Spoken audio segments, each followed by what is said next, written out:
സങ്കടങ്ങളൊക്കെ ഉള്ളിലൊതുക്കി ചിരിക്കാൻ പഠിക്കണമെന്നേ. കാരണം ഈ ലോകം ആരുടെയും കണ്ണുനീരിനായി കാത്തു നിൽക്കാറില്ല. ചില സങ്കടങ്ങൾ പറയാനാകില്ല, ചില സങ്കടങ്ങൾ കേൾക്കാനും ആളില്ല. എപ്പോഴും നമ്മൾ വിചാരിക്കുന്ന വഴിയിലൊന്നും ആയിരിക്കത്തില്ലെന്നേ ജീവിതം.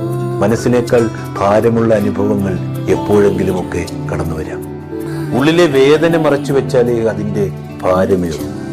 അത്തരം വേദനകൾ ഹൃദയത്തിൽ ഒതുക്കി പുറത്തൊരു സമാധാനത്തിന്റെ പുഞ്ചിരിയാകുവാൻ നമ്മൾ പഠിക്കേണ്ടി വരും.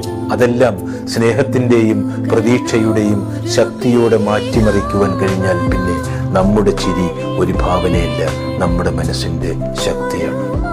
സങ്കടങ്ങളൊക്കെ ഉള്ളിലൊതുക്കി ചിരിക്കാൻ പഠിക്കുന്നതിലല്ല, അവയെ അതിജീവിച്ച് ജീവിതത്തെ അതിന്റെ മുഴുവൻ സൗന്ദര്യത്തോടും കൂടി സ്വീകരിക്കുവാൻ പഠിക്കുന്നതാണെന്നേ പ്രധാനം.